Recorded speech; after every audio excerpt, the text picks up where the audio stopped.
Бишкек Торғарт жолунан солго кайрылып, Солтон Сары, Акташ айылын карай жол бүткөнчө барасың.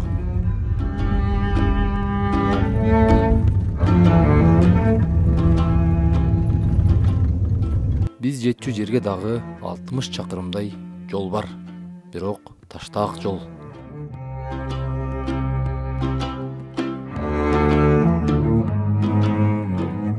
Нарын облусунун Нарын районуна караштуу Оруктам айылы.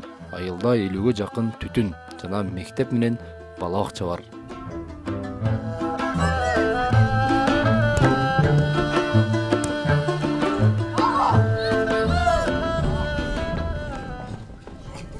Айыл деңиз деңгээлинен 2650 метр бийиктикте. Андыктан бул жакта сууктун күчү өзүнчө бир керемет.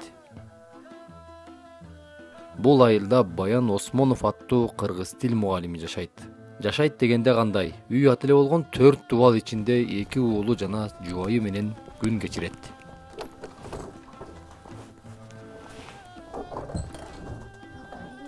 Кандай жакшы? Эмне кылып атсың? Адылхан кана. Этеттек була. Эмне кылып аттың? Жакшы берсе. Чыгып кетесиңби? Суук болот ба? Эшик карачы. Чыкпайсыңбы эшикке? Эшик суук, а? Жүр. Осмонов мындан бир аз убакыт илгери социалдык тармактар аркылуу мугалимдин жашоосу тууралуу кайрылуу жасаган. Мугалим маселени айтып чыккан соң бир катар жергиликтүү бийлик өкүлдөрү жашоосу менен таанышып кеткен. Таанышып кеткени менен чеке жылтаарлык деле жаңылык айтышкан эмес. Бизден ушул жана айтып атпайбы, мен ушу келгениме бул жерге 8 жыл кетип барат депчи. Ошол келген жылдардан кийин үйлөнгөнбүз. Анан келинчегим экөөбүз жанагы мектептин бер жагында бир кичирээк болмаса да 2-3 жылдай жашадык да. Андан кийин бул жерге келдик. Бул жерде деле 3 жылдан ашып калды. Жана кайрылуудагы үй ушул үй да. Авариялык абалдагы депчи. Анан бул үйдүн деле өзүңүздөр көргөндөй бир эле бөлмөсүндө жашап атабыз. Себеби калган бөлмөлөрүндө жаранкалар көбүрөөк, жылдан жылга жаранкалар чоңоюп баратат эмнечи. Баян Осмонов мугалим 1993 жылы Нарын облусунун Нарын районуна караштуу Таш Башат айылында туулган. 3 бир туугандын уулусу. 2011 жылы мектепти аяктап, Нарын шаарындагы Нарын мамлекеттик университетинин тилдер бөлүмүндө кыргыз тили жана адабияты адистигине тапшырып, 2015 жылы аяктаган. Окуу жайды бүтүп, АК-пресс маалымат агенттигинде 1,5 жылга чукул штаттан тышкаркы кабарчы болуп эмгектенген. 2017 жылы Нарын районуна караштуу Оруктам айылындагы Абышка Алсейитов атындагы орто мектебине жумушка кабыл алынып, ошол күндөн ушул күнгө чейин мугалимдик кесипти аркалап келет. Учурда үй бүлөлүү 2 уулдун атасы. Жолбосо эми жай учурда бир жайма-жай жакшы жерде жашап атсаң, эмне үчүн мындай демилгени көтөрөт элек дегендей да. Ар бирибиздин башыбыздан өткөн нерсени алып чыкканга туура келип атат да. Баян агайдын айтып чыккан маселеси ар бир жаш мугалимдин башында турат. Бул айылдабы же өлкөнүн башка бир алыскы аймагындабы мектепте мугалим болуп иштеген жаш адистерге шарт түзүү зарылчылыгы орчундуу маселе экендигин айтып турат.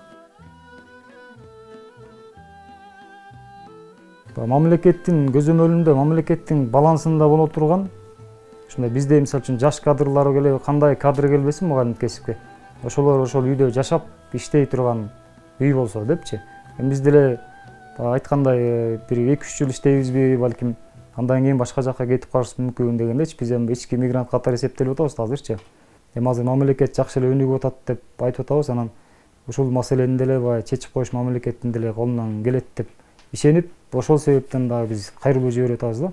Анын үстүнө бул мамлекеттик ипотекалык компанияда кезекте да туруп атам мен. 162 деп белгиленген.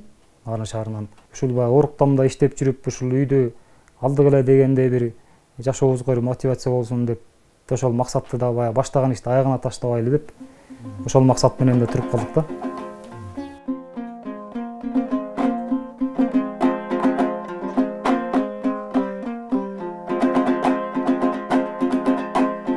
Ойлосом болуп көңүл шат, жолуксам деймин кайрабат, театр ачып жатканда